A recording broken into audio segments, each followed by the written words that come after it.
देख रहे हैं सत्यहिंदी.com। एक नजर अब तक की सुर्खियों पर।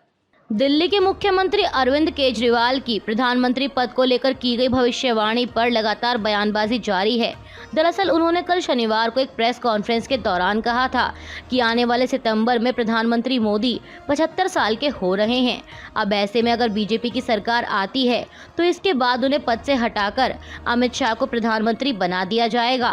वहीं अब उनके इसी बयान पर बीजेपी लगातार पलटवार कर रही है तो विपक्ष ने भी भाजपा को घेरना शुरू कर दिया है। इसी कड़ी में आरजेडी नेता मनोज झा ने कहा कि जिस दल में व्यक्ति पार्टी से बड़ा हो जाता है उसके लिए चिंता का विषय होता है।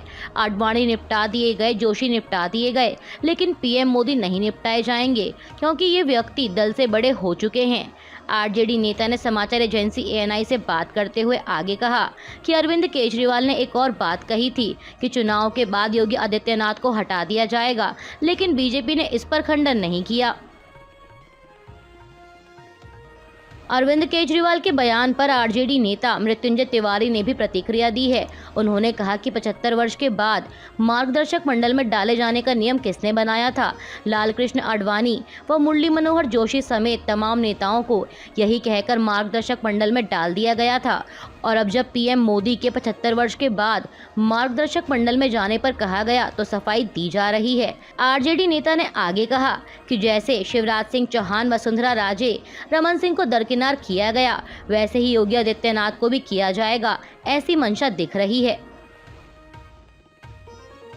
अरविंद केजरीवाल के बयान पर केंद्रीय मंत्री गिरिराज सिंह ने कहा कि केजरीवाल डरे हुए हैं और अभी तो जेल से पैरोल पर आए हैं। अरविंद केजरीवाल एक ऐसे व्यक्ति का नाम है जो अपनी बातों पर ही नहीं टिकते। जब राम मंदिर विवाद में था तब कहते थे कि जो मस्जिद तोड़कर बना मैं वहां नहीं जाऊंगा, लेकिन फिर राम भक्त हनुमान भक्त हो गए।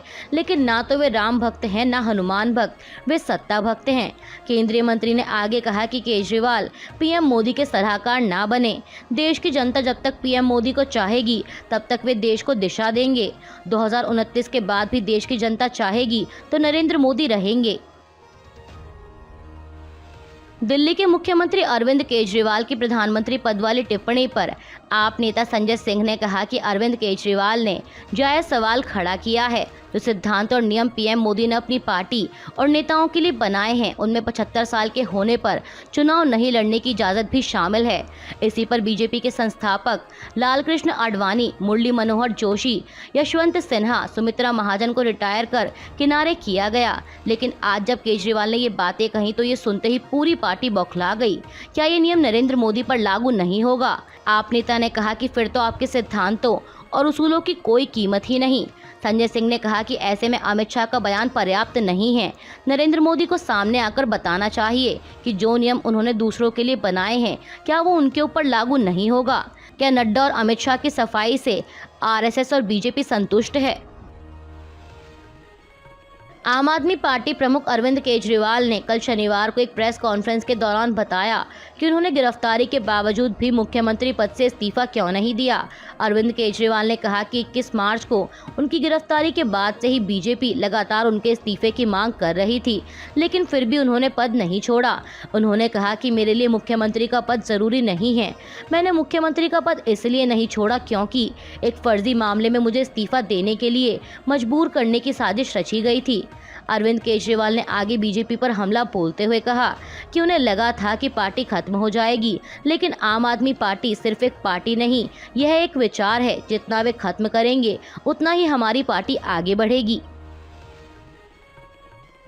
अंतरिम जमानत पर जेल से बाहर आए दिल्ली के मुख्यमंत्री अरविंद केजरीवाल पर बीजेपी सांसद और केंद्रीय मंत्री स्मृति ईरानी ने तीखा हमला बोला है। स्मृति ईरानी ने अरविंद केजरीवाल को लेकर बड़ी टिप्पणी करते हुए कहा कि उन्हें आजीवन कारावास की सजा मिलेगी। दरअसल जब समाचार एजेंसी एएनआई ने उनसे पूछा कि अरविंद केजरीवाल का आकलन है कि 4 जून के बाद बीजेपी की सरकार नहीं बनेगी, तो इस पर जवाब देते हुए ईरानी ने कहा कि मेरा आकलन है कि उससे पहले अरविंद केजरीवाल वापस जेल जा रहे हैं। केंद्रीय मंत्री ने कहा कि मुझे लगता है कि शराब घोटाले के लिए बेल पर कुछ लम्हे लेकर अरविंद केजरीवाल जेल से बाहर आए हैं। उन्हें ये चिंता करनी पड़ेगी कि आजीवन कारावास में उनकी स्थिति कैसी रहेगी। उनका बचना मुश्किल है। दरअसल आपको बता दें कि अरविंद केजरीवाल ने कल शनिवार को कहा था कि 4 जून को मोदी जी सत्ता में वापस नहीं आएंगे, इंडिया गठबंधन सरकार बनाएगी और आम आदमी पार्टी उसका हिस्सा होगी। प्रधानमंत्री मोदी के अंबानी अडानी का नाम लेकर राहुल गांधी को घेरने वाले बयान पर अब वो खुद घिरते नजर आ रहे हैं। दरअसल पीएम मोदी ने एक चुनावी सभा में कहा था कि जब से चुनाव घोषित हुए हैं, शहजादे ने अंबानी अडानी का नाम लेना बंद कर दिया। मैं पूछना चाहता हूं कि चुनाव में ये अंबानी अडानी से कितना माल उठाया है, काले धन के कितने बोरे भरकर मारे हैं, आज टेम्पो भरकर नोट कांग्रेस के लिए पहुंची है क्या? वहीं प्रधानमंत्री की इसी टिप्पणी पर कांग्रेस लगातार उनको घेरती नजर आ रही है। कांग्रेस का कहना है कि प्रधानमंत्री का ये कहना कि टेम्पो में काला धन जा रहा है, ये तो बेहद ही गंभीर आरोप है। ऐसे में ईडी सीबीआई को केस दर्ज कर मामले की जांच करनी चाहिए। इसी कड़ी में कांग्रेस के वरिष्ठ नेता अशोक गहलोत ने कहा कि ये तो बहुत गंभीर आरोप लगाए गए हैं, ईडी सीबीआई को केस दर्ज करना चाहिए और पीएम मोदी का बयान लिया जाना चाहिए। एक पीएम कह रहा है कि टेम्पो में काला धन जा रहा है, ये तो बेहद ही गंभीर आरोप हैं। प्रधानमंत्री मोदी के इस आरोप कि चुनाव घोषित होते ही राहुल गांधी ने अडानी अंबानी का नाम लेना बंद कर दिया, इसका भी अशोक गहलोत ने जवाब दिया। उन्होंने कहा कि कांग्रेस पार्टी अडानी अंबानी समेत देश के 22 उद्योगपतियों के पास देश के 70% संपत्ति होने के मुद्दे पर चुनाव लड़ रही है। गहलोत ने कहा कि जिस दिन मोदी ये दावा कर रहे हैं, उस दिन और उससे पहले तक राहुल गांधी अडानी अंबानी का नाम लेते रहे हैं। राहुल गांधी की चुनाव की थीम ही यही है कि अडानी अंबानी समेत देश के 22 उद्योगपतियों के पास देश की 70% संपत्ति है। कांग्रेस नेता ने कहा कि उद्योगपतियों के कर्जे माफ हो जाते हैं, किसानों के कर्जे माफ क्यों नहीं होते, गरीबों के कर्जे माफ क्यों नहीं होते। राहुल गांधी का मुद्दा ही यही है। देश के चुनावी माहौल में राजनेताओं के बीच तीखी जुबानी जंग जारी है। इसी कड़ी में आरजेडी प्रमुख लालू यादव ने प्रधानमंत्री मोदी पर निशाना साधते हुए कहा कि 3 चरणों के चुनाव के बाद पीएम मोदी को बिहार ने सड़क पर ला ही दिया है। बता दें कि लालू यादव की यह टिप्पणी पीएम मोदी के बिहार दौरे से पहले आई है। दरअसल वह 2 दिवसीय बिहार दौरे पर आ रहे हैं। इस दौरान वह आज शाम पटना में रोड शो करेंगे और कल सोमवार को हाजीपुर, मुजफ्फरपुर और सारण में जनसभा को संबोधित करेंगे।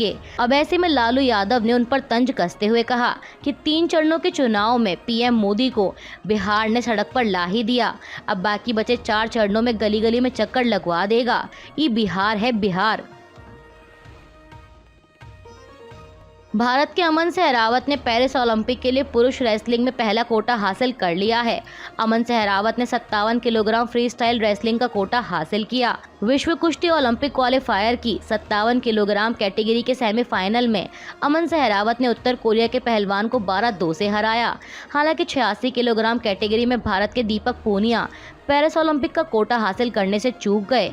बता दें कि इससे पहले 5 महिला पहलवान पेरिस ओलंपिक का कोटा हासिल कर चुकी हैं। प्रधानमंत्री मोदी और कांग्रेस नेता राहुल गांधी को अपने मुद्दों पर खुली बहस करने के लिए आमंत्रित किया गया है। दोनों नेताओं को देश के मुद्दों पर चर्चा में शामिल होने का निमंत्रण सेवानिवृत्त जस्टिस मदन बी लोकुर और जस्टिस अजीत पी शाह द्वारा दिया गया। इस बीच खबर है कि कांग्रेस नेता राहुल गांधी ने उनके निमंत्रण को स्वीकार कर लिया है। निमंत्रण को स्वीकार करते हुए राहुल ने कहा कि स्वस्थ लोकतंत्र के लिए प्रमुख दलों का एक मंच से अपना विजन देश के समक्ष रखना एक सकारात्मक पहल होगी और कांग्रेस इस पहल का स्वागत करती है और चर्चा का निमंत्रण स्वीकार करती है। कांग्रेस नेता ने कहा कि देश प्रधानमंत्री जी से भी इस संवाद में हिस्सा लेने की अपेक्षा रखता है। कृपया हमें सूचित करें जब भी प्रधानमंत्री इस बहस में शामिल होने के लिए तैयार हो। इसके बाद हम बहस के फॉर्मेट और अन्य बिंदुओं पर चर्चा कर सकते हैं। राहुल ने कहा कि आमंत्रण के लिए शुक्रिया, मैं इस ऐतिहासिक बहस में हिस्सा लेने के लिए उत्सुक हूँ। कांग्रेस नेता राहुल गांधी ने तो देश के मुद्दों पर खुली बहस के निमंत्रण को स्वीकार कर लिया है और उम्मीद जताई है कि प्रधानमंत्री मोदी भी इस बहस के लिए निमंत्रण स्वीकार करेंगे। लेकिन वहीं राहुल के इस बयान पर तुरंत पलटवार करते हुए बीजेपी ने सवाल किया कि क्या राहुल गांधी अपनी पार्टी के प्रधानमंत्री पद के उम्मीदवार हैं। बीजेपी सांसद तेजस्वी सूर्या ने राहुल के जरिए पीएम मोदी को बहस के लिए बुलाने पर उन पर निशाना साधा। तेजस्वी ने कहा कि राहुल गांधी कौन हैं जो पीएम मोदी उनसे बहस करें। राहुल गांधी कांग्रेस पार्टी के पीएम उम्मीदवार भी नहीं हैं। इंडिया गठबंधन की तो बात ही छोड़ दें, पहले वे खुद को कांग्रेस का पीएम उम्मीदवार घोषित करवाएं, कहें कि वे अपनी पार्टी की हार की जिम्मेदारी लेंगे और फिर पीएम को बहस करने के लिए आमंत्रित करें। तब तक हम किसी भी बहस में उनका मुकाबला करने के लिए अपने युवा मोर्चा प्रवक्ताओं को भेजने के लिए तैयार हैं। वहीं अमेठी से बीजेपी सांसद और उम्मीदवार स्मृति ईरानी ने कहा कि पीएम मोदी के साथ बैठने के लिए उनकी बराबरी करें। मैं उनसे पूछना चाहती हूं कि क्या वे इंडिया गठबंधन के पीएम उम्मीदवार हैं। कांग्रेस अध्यक्ष मल्लिकार्जुन खड़गे ने बीते दिनों इंडिया गठबंधन के अपने सहयोगियों को एक खुला पत्र लिखा था और इस पत्र में उन्होंने चुनाव आयोग की विश्वसनीयता पर सवाल उठाते हुए सभी को एकजुट होकर आवाज उठाने के लिए कहा था। वहीं इस चिट्ठी का जवाब देते हुए चुनाव आयोग ने खड़गे के आरोपों को निराधार बताया और अब चुनाव आयोग के इसी जवाब पर खड़गे ने चुनाव आयोग को ही चिट्ठी लिखी है। इसमें उन्होंने कहा कि यह आश्चर्यजनक है कि आयोग ने अन्य शिकायतों को नजरअंदाज करते हुए उनके खुले पत्र का जवाब कैसे दिया। कांग्रेस अध्यक्ष ने कहा कि भले ही यह एक खुली चिट्ठी है, यह साफ तौर से हमारे गठबंधन सहयोगियों को संबोधित है, न कि आयोग को। आश्चर्य की बात है कि भारत का चुनाव आयोग इस चिट्ठी का जवाब देना चाहता था, जबकि सीधे तौर पर दी गई अन्य शिकायतों को नजरअंदाज कर रहा था। देश में जारी लोकसभा चुनाव के 3 चरण संपन्न हो चुके हैं। अब ऐसे में भारतीय चुनाव आयोग ने कल शनिवार को तीसरे चरण का वोटिंग डेटा जारी किया। चुनाव आयोग के मुताबिक इस तीसरे चरण में 11 राज्यों की 93 लोकसभा सीटों पर 65.68% मतदान हुआ है। आयोग के मुताबिक तीसरे चरण में 66.98% पुरुषों, 64.41% महिलाओं और 25.2% थर्ड जेंडर ने अपने मताधिकार का इस्तेमाल किया। बता दें कि चुनाव आयोग ने 4 दिन की देरी के बाद तीसरे चरण का वोटिंग डेटा जारी किया है। वहीं इससे पहले आयोग ने पहले और दूसरे चरण का वोटिंग डेटा 11 दिन बाद जारी किया था, जिसमें पहले चरण में 102 संसदीय सीटों पर 66.14% और दूसरे चरण में 88 सीटों पर 66.71% वोट पड़े। आंध्र प्रदेश के पूर्व मुख्यमंत्री और टीडीपी प्रमुख चंद्रबाबू नायडू ने मुसलमानों को आरक्षण देने के मुद्दे पर अपनी बात रखी है। उन्होंने समाचार एजेंसी ANI से बात करते हुए कहा कि सिर्फ आरक्षण से मुसलमानों का सशक्तिकरण नहीं होगा। दरअसल टीडीपी आंध्र प्रदेश में बीजेपी के साथ मिलकर चुनाव लड़ रही है और इस मुद्दे पर बीजेपी धर्म आधारित आरक्षण के खिलाफ है। वहीं अब इस पर अपना पक्ष रखते हुए टीडीपी प्रमुख ने कहा कि मेरा कहने का मतलब ये है कि अंत में सभी को आर्थिक सुधार या आर्थिक सशक्तिकरण की तरफ ही बढ़ना है, धर्म के आधार पर नहीं। ऐतिहासिक, राजनीतिक और सांस्कृतिक रूप से ऐसी कई जातियां या धर्म हैं जो अधिक पिछड़े हैं। नायडू ने ये भी कहा कि सिर्फ आरक्षण देने से समस्याओं का समाधान नहीं होगा, इससे आगे सोचने की ज़रूरत है। उन्होंने कहा कि मैं ये नहीं कह रहा हूँ कि आप आरक्षण खत्म कर दें, लेकिन स्पष्ट रहे सिर्फ आरक्षण से उनका पूरी तरह से विकास नहीं हो सकता, इसलिए आरक्षण के साथ और भी कुछ देना होगा और मैं इसी दिशा में काम कर रहा हूँ। हाल ही में प्रधानमंत्री की आर्थिक सलाहकार परिषद की रिपोर्ट में जानकारी सामने आई थी कि 1950 और 2015 के बीच बहुसंख्यक हिंदुओं की आबादी में 7.82% की गिरावट आई है, जबकि मुसलमानों की आबादी में 43.15% की वृद्धि हुई है। अब इसी रिपोर्ट का हवाला देते हुए केंद्रीय मंत्री अनुराग ठाकुर ने आश्चर्य जताया कि देश में मुसलमान कैसे असुरक्षित महसूस कर सकते हैं, खासकर जब उनकी आबादी में कथित तौर पर 45% की वृद्धि हुई है और वे सरकारी कल्याण कार्यक्रमों के बराबर के लाभार्थी रहते हैं। पीटीआई को दिए एक इंटरव्यू में जब उनसे अल्पसंख्यकों की सुरक्षा के मुद्दे पर सवाल किया गया तो इस पर अनुराग ठाकुर ने कहा कि अल्पसंख्यक स्पष्ट रूप से फल फूल रहे हैं और उन्हें चिंता करने की जरूरत नहीं है। सिख अलगाववादी नेता हरदीप सिंह निज्जर की हत्या के मामले में कनाडा पुलिस ने बीते दिनों 3 भारतीय नागरिकों को गिरफ्तार किया था और अब इस बीच खबर सामने आ रही है कि कनाडा पुलिस ने चौथे भारतीय नागरिक को गिरफ्तार करने का दावा किया है। मीडिया रिपोर्ट्स के मुताबिक 22 साल के अमरदीप सिंह पर हत्या करने और हत्या की साजिश रचने के आरोप लगाए गए हैं। निज्जर हत्याकांड की जाँच कर रही टीम ने इस बारे में एक बयान जारी कर कहा कि अमरदीप सिंह को हरदीप सिंह निज्जर की हत्या के आरोप में 11 मई को गिरफ्तार किया गया। गौरतलब है कि 45 साल के हरदीप सिंह निज्जर की पिछले साल जून महीने में कनाडा के वैंकूवर के नज़दीक नकाबपोश बंदूकधारियों ने गोली मारकर हत्या कर दी थी, तब कनाडा के प्रधानमंत्री जस्टिन ट्रूडो ने इस हत्या में भारत के शामिल होने का आरोप लगाया था और साथ ही कहा था कि उनके पास इसके लिए भरोसेमंद सबूत हैं। हालांकि भारत ने इन आरोपों का खंडन किया था। अभी के लिए बस इतना ही। बाकी की खबरों के लिए जुड़े रहिए सत्यहिंदी.com के साथ।